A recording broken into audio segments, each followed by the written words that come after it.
Former U.S. Representative Will Hurd joining a crowded GOP presidential ticket. Today, the former CIA agent from Texas announced his run for the White House. Hurd represented a large district in the state that extended from San Antonio to El Paso for 5 years, but he was also born and raised right here in San Antonio. Marshall High School graduate, went to Texas A&M. He spent nearly a decade in the CIA before becoming a partner in a strategic advisory firm in 2010. He also won his first election to represent District 23 in 2014 and announced he would not seek re-election for a fourth congressional run in 2019. In the video announcement he posted on Twitter, he talked about illegal immigration, fentanyl, inflation, crime, and homelessness. He also said, quote, "This is a decision that my wife and I decided to do because we live in complicated times and we need more common sense," end quote. Meantime, the countdown is on. Yep, the NBA draft tonight. Can you believe it? Look at that, 6 hours, 29 minutes. That's right. We're waiting. And while nothing is official yet, yesterday, the 19-year-old, along with other top prospects, met with the media, and Victor talked a little bit about the city of San Antonio. For me, San Antonio is synonym of winning. And it's when on lottery night, you know, when the Spurs got the #1 pick, I was just thinking I was feeling lucky that they got the pick as a franchise that has that culture and that experience in winning and in creating good players, you know. So I really can't wait. Now, if you think we're excited about the draft tonight, can you imagine how Wemby feels? This is a day he says he's looked forward to for a long time. He probably didn't get too much sleep last night. He's 19 years old. He doesn't need a whole lot of sleep. Ever since I knew about the draft, exactly how it worked, I wanted to be first. And yeah, I think I started to realize I could be a professional basketball player at the age of probably 12. And yeah, it's just tomorrow something is going to happen something that I've been thinking for years and years. And this is not only exciting news for the city of San Antonio, it's also a big deal for France. We spoke with a woman who lives here in San Antonio, but is from France. And she says French children grow up wanting to play for the San Antonio Spurs. The kids look up to Tony Parker and want to follow in his footsteps and hopefully in Wembanyama's footsteps as well. The admiration in France is real for the Spurs. It's always an honor to, as a French person, to have a French player go to the U.S. because the NBA is like the ultimate goal for a basketball player all across Europe. And so I know that it's just a source of inspiration for years to come for French children. So I'm excited about that. We're excited about that, too. He seems like a really mature young 100%. And 7'3", Ursula, so tall. I know. Did you see the size of his hands? When he was holding that baseball, it looked absolutely. like a ping pong ball. It did. It did. Well, if you need to learn more about what's happening tonight, you're in the right place. We are going to be having extended coverage today at 5 o'clock, 6 o'clock, 6:30, and the Night Beat. We have live reports from the Barclays Center with Larry Ramirez that begin at 5 o'clock. And of course, this is where you can watch the draft and witness Spurs history. Tonight at 7, we're carrying it live on KSAT12. Happening now, the heat is expected to continue into this weekend, and your air conditioner is probably kicking on high. But there are some things you can do to help cool down your home and keep your energy bill low. If you go over to your window, you can feel the heat coming in, or if you go outside, you can probably feel the cold coming out. And then, you know, just makes your electricity bills higher because your AC is having to work harder.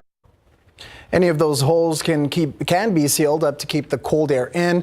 Another way to keep your home cool is to buy a large fan or replace your air filter. Write the date on the side so you know when to replace it. And another tip, if you're going to use duct tape to seal up those holes, just keep in mind they could trap you inside your house. That's right. So, not a great idea. All right. Looking outside, we've got clouds, we've got some rain still in our area, but the one thing we don't have right now oppressive heat. It's true. The sun's starting to shine through there. I think these showers will start to transition out of our area here over the next hour or so. But what a treat it has been over the last couple of hours with some showers and storms coming down, and it's kept temperatures down. So let's get back to the radar, get you an update. And these showers are moving fast, and storms too. So it's not like you're going to get a lot of rain out of this, but you've probably heard some claps of thunder. You've probably heard some rain coming down in spots. And let's zoom in a little bit closer on where some of the heavy rain is right now. We're noticing that on the northwest side of town. So they're right around Chavano Park. You're getting some heavy rain right now and noticing some lightning strikes, and that's working its way down towards 410. That's kind of the last of the activity, though. I think as this moves south, you'll see the radar get a little more quiet, and we'll probably see the sun begin to peek out in many spots. Also still noticing some showers and storms kind of lining up along 281 here with some lightning strikes there and perhaps some heavy rain right around the Pleasanton area. As far as rain chances go, we'll keep them at 30% over the next hour, but they drop off, and I think by the afternoon it's a little quieter. There could be a chance for a stray storm or two later this evening as well. We'll talk more about that forecast for you, and we've got an update on the tropics, another tropical depression.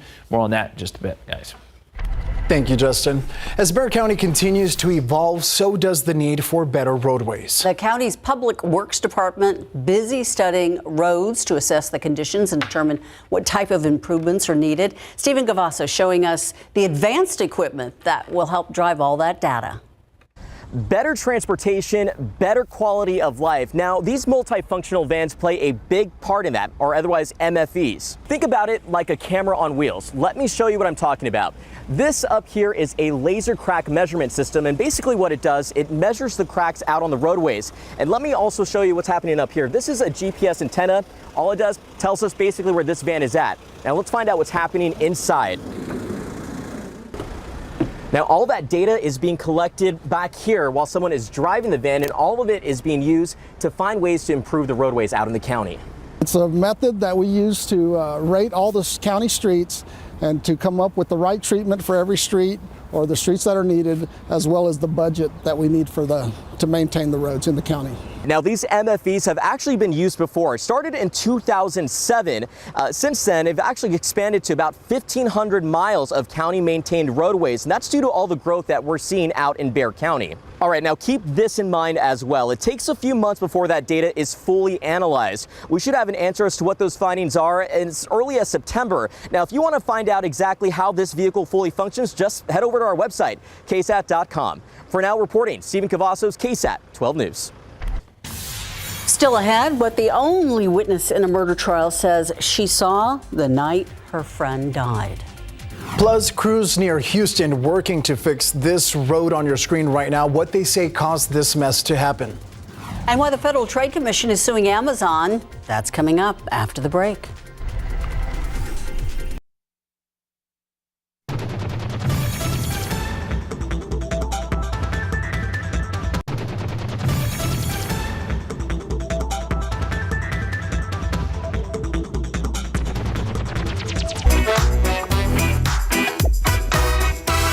Hello everyone, these are your top headlines from Cheddar News.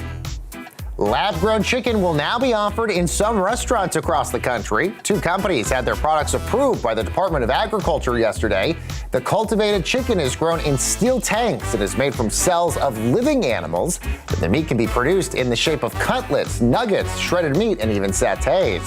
Meanwhile, the Federal Trade Commission suing Amazon. They're accusing the company of tricking customers. In a complaint filed yesterday, the FTC claims that Amazon used, quote, dark patterns, deceptive designs, all aimed at misleading consumers to trick them into signing up for Prime. The subscription service offers benefits like faster shipping for a fee of $139 annually or $14.99 a month. And national test scores fell significantly for 13-year-olds in 2022, showing the academic consequences of COVID. Scores plummeted 9 points in math and 4 points in reading. That's according to the National Assessment of Educational Progress. This was the single largest drop in math scores in 50 years. And that's your Cheddar News Update. I'm Baker Machado coming to you from Cheddar Studios in Lower Manhattan.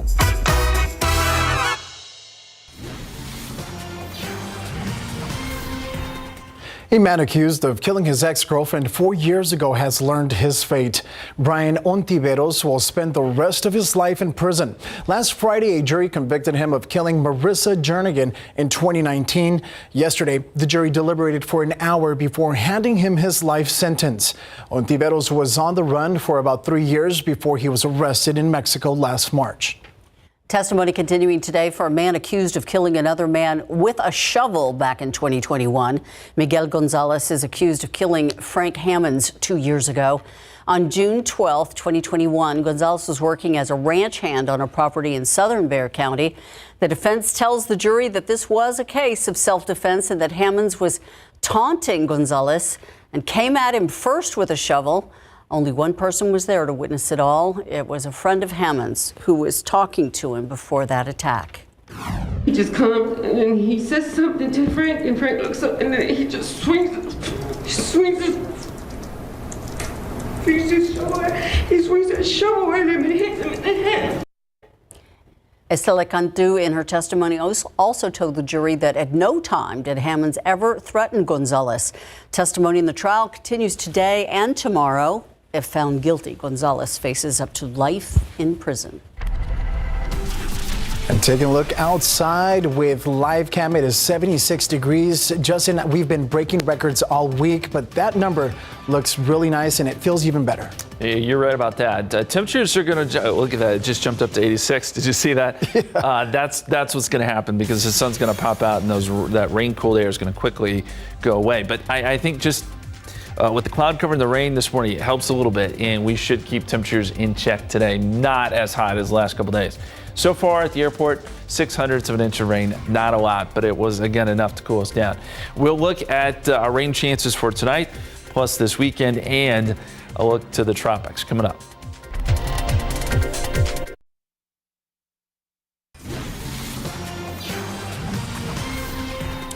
New discoveries have been made in the search for the missing submersible.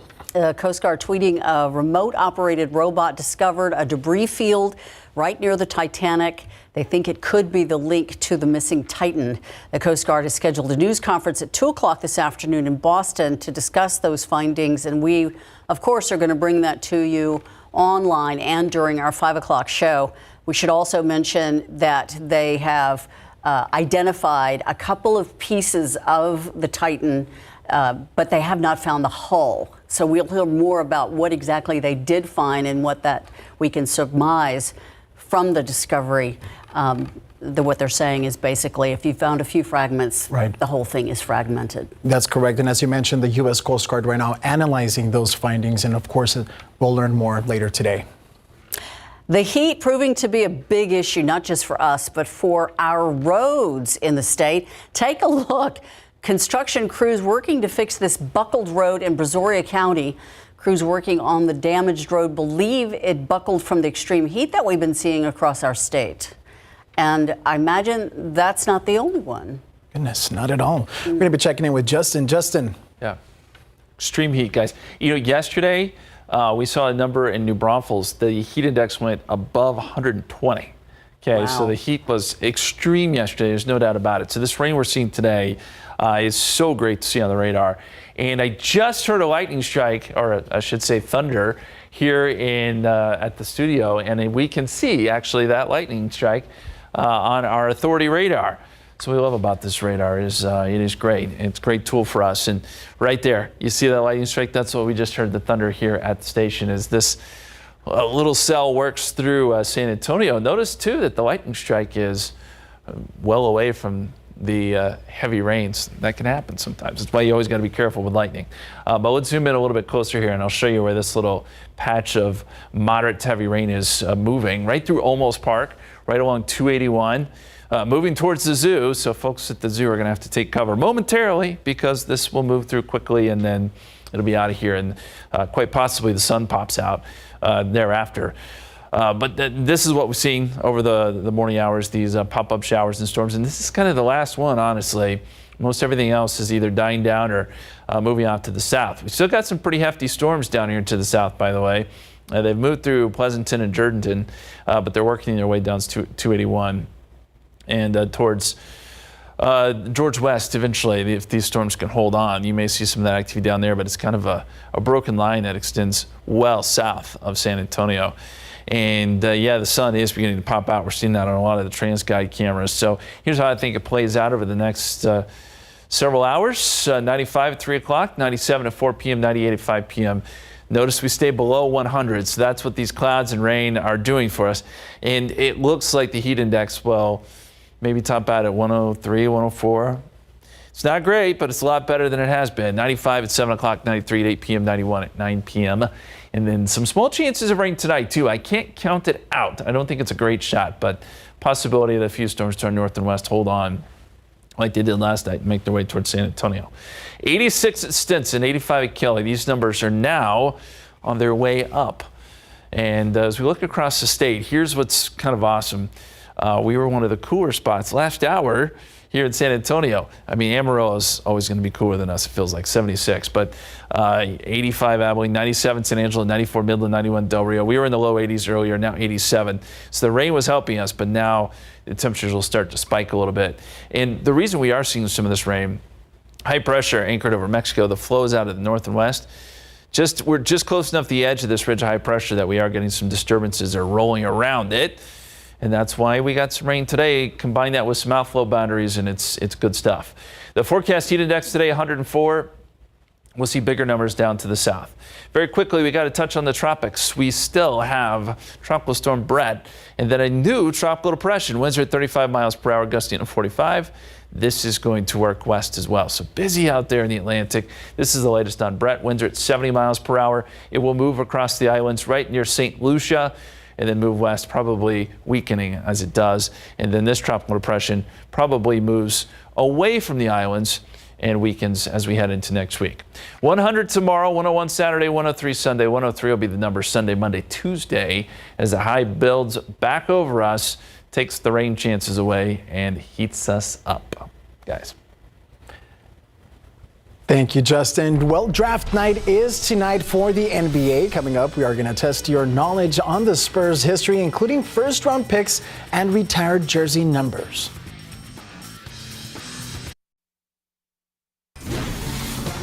All right, we have the draft tonight. We want to test your Spurs trivia knowledge. That's right, and as we all know, the Spurs have the first pick in this year's NBA draft. But do you know how many times the Spurs have had the number one pick? Is it me? I have to guess? I'm going to guess with 3.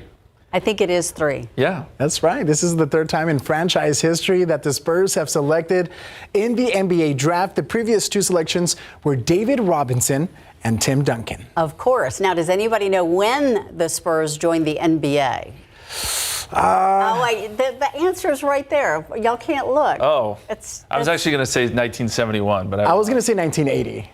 That was going to be my go-to year. It was 1976. Okay. Because, you know, the basketballs back then, I believe for the bicentennial year, were red, white, and blue. Oh, okay. And That's a if fun I remember fact. correctly, they were just for the bicentennial. All right, next question, folks. How many times have the Spurs won the championship? I know this one. Bonus points if you know the years. Okay. 5. Right. I was there for the first one. 1999. Yes. Okay. 2003. Yes. 2005. I was giving you a hint. 2007. Yeah, there was 2 back-to-backs, right? Yes, yes. Yeah, there you go. Good job, Justin. Good job. All right, last 2 questions. How many Spurs players are in the Basketball Hall of Fame, and how many jersey numbers were retired with the Spurs? I think there's like 6 in the hall. Oh my goodness, I'm dumbfounded at this one. Okay, well, according to ESPN's website, on the Spurs, 11 former Spurs are in the Hall of Fame, and 10 former Spurs now have their jerseys up there in the rafters. Very cool. Goodness, that's a good number. We learned a lot, didn't we? We did. Yeah. All right, we're about to learn some crafts on SA Live. That's right. Yes, indeed. But of course, we have Wemby fever too. That's right. It's Go Spurs Go! Jen, tell us more!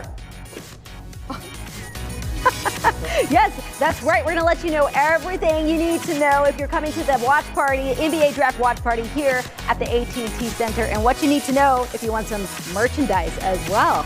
And another Jen Nicolella from Abby's Attic is going to be teaching us how to embellish all of your jeans right here. Let's dazzle those denims. Then we've got something really good to eat from WD Deli. Oh, yes. A great, all the rainbow stuff they have going on For here. Pride. And we're going to talk about the Miss Rodeo Texas pageant coming up. That and a lot more as they live.